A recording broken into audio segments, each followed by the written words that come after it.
Hello everyone, this is Crota giving you a shoutcast and a game between SK's MC versus ST's Bomber here on Metropolis.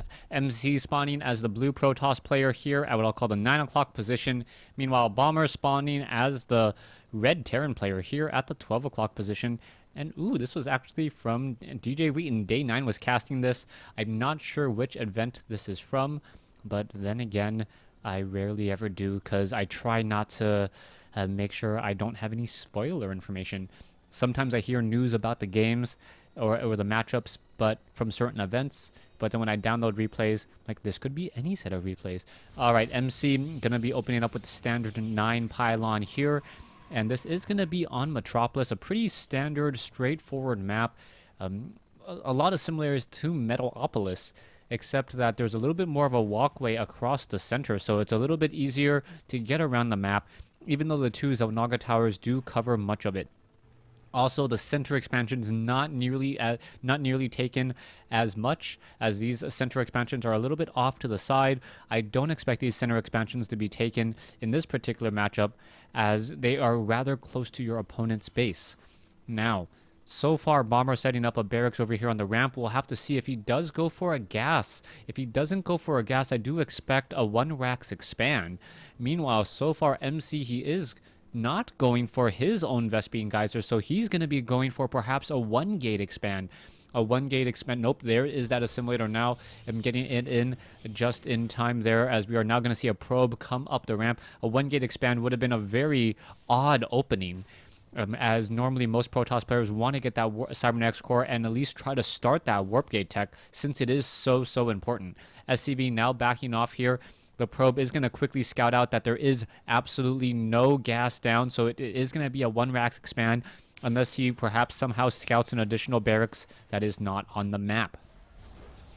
MC setting up that Cybernetics core. It is going to be a 2-pylon Cybernetics core, the most economic build, making sure that you can constantly train up probes and probes and probes. And curious move by MC to set up his second gas straight underneath this one SCV. So the SCV scouted out the assimilator, saw the second gas, and that is going to be a huge tell of what exactly MC is doing. Perhaps we will see with this assimilator up and running, perhaps we will see a sentry expand, or perhaps a very high tech. This SCV wants to get back in there. He wants to see how many probes are on gas. He sees that 3 probes are on gas, and now knows that he has to perhaps defend against a very early pressure. Now, I'm expecting perhaps some bunkers down here on the low ground. I have seen an Immortal bust. Perhaps Bomber is going to be going into a lot more Marines. Marines generally very effective, as we are seeing that triple Rax build. We should see a follow-up of double refineries in just a moment, as the SCV is now currently just scouting across the map, trying to figure out where his opponent is. Command center about to be completed, an additional barracks also being placed down, so Bomber is going for a 4-Rax build, not going for any gas at all, and he's really going to be utilizing those bunkers in order to defend whatever MC tries to do. MC so far now just running off of a lot of gas here. You can see that warp gate tech is about, I'd say, 80 seconds away from being completed. MC could follow this up with a whole bunch of gateways. Nope, he is now going into that sentry expand instead. Sentry expand, and not too out of the ordinary. Pretty much you're allowed to continue your sentry production, get a lot of energy on those sentries early on, and sentries are very strong defensive units, buying you time for your later warp gates to actually finish and warp in units. Orbital command has been finished over here at the natural. Bomber with a significant lead in terms of his natural expansion, as we see sentries and a zealot finish off a scouting SCV. Marines now attempting to chase down a Stalker. The Stalker is down to 10 hit points. The Stalker is going to see those Marines and continue to run along his merry way. Doesn't want to get shot in the back at all, and the Stalkers will be able to regenerate all of those hip or shield points very easily, as we now see an additional 2 and also a Twilight Council coming in. So MC going into a Twilight Council, trying to hide that tech. We are already getting a lot of Marines here, and the Marines, perhaps with Guardian Shield, may be able to fend off this attack enough. But Bomber so far just going very heavy on mass Marines. 4 racks Marine pressure, training up about 8 supply worth of units every minute, almost 10 on average, as the Stalkers are now going to walk straight into, a group of Marines. If the Marines had all just walked out a little bit further, that would have been enough. And now here we go, a group of Marines versus all this. There's the force field, or there's the scanner sweep trying to check the high ramp there. There's some force fields. SCVs trying to come over as well. Our bunker is going to be established. Not quite sure. One unit does get taken down. The Guardian Shields really doing their job, preventing much of the damage from being dealt, as the Marines and the Zealots are still battling it up. Sentries are continuing to push forward, and a beautiful defense by MC to push back all of these Marines. Split, divide, and conquer. The standard MO coming in from those sentries, as the Marines are now going to once again try and engage.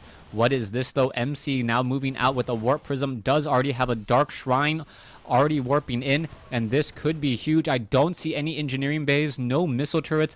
This massive Marine army pretty much showing that there was a very, very heavy investment into Marines for early pressure, and he's perhaps banking on the fact that his opponent doesn't have an engineering bay yet. Scanner sweeps will be needed in order to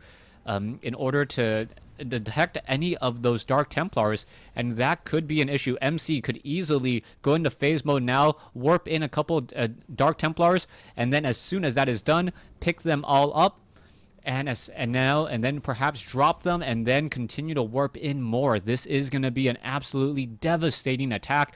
Bomber, I believe, will not spot this.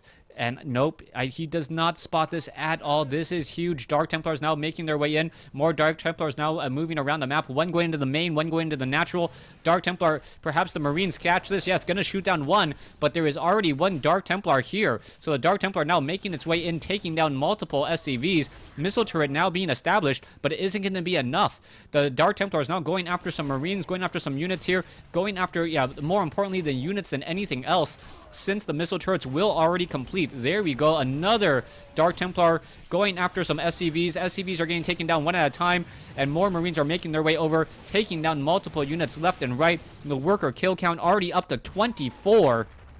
Beautiful play by MC, as we now see a cancellation on that factory. Dark Templars are now hiding off over here. This one warp prism has to be very careful. There's a scanner sweep. Dark Templars are going to get picked up. There is one Dark Templar off to the north, and it looks as though, yes, it will be able to live and fight another day. It's going to engage and now continue to chase. The missile turret is going to get within sight range. Is it going to reveal it? Yes, it is. It gets taken down, but not before a whole bunch of damage is dealt. 27 versus 900. A beautiful play by MC, as now you see a very strong follow-up. More gateways being added, and we are going to have a total of 7 warp gates to warp in all of these units. Back down here, we see a Nexus warping in as well, so MC is going to have 3 bases compared to his opponent's 2. A warp prism now looking to do another Dark Templar drop inside the natural. All right, there is one missile turret off over here. Bomber needs to deal a lot of damage with these units, but there is no metavacs here.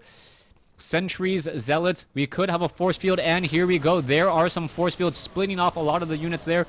Dark Templars perhaps should be inside the natural instead of just sitting at the third base attacking nothing, as the force fields finally dissipate, and I believe MC can simply just attack move with this army and deal the necessary damage. Archon now being merged instead, as we're going to see a whole bunch of bunkers now being placed down. Triple bunkers by Bomber. Bomber also going into double reactors, needs to train up a whole bunch of Marines. Here we go. Archon Warp Prism already nearby, warping in some more Stalkers as well.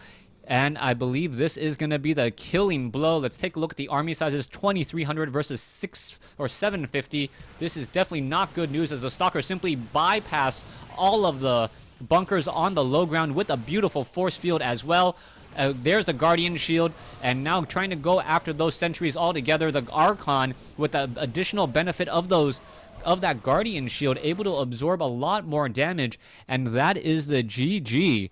So MC taking game 1 in this series. Thanks for watching. Thanks for listening.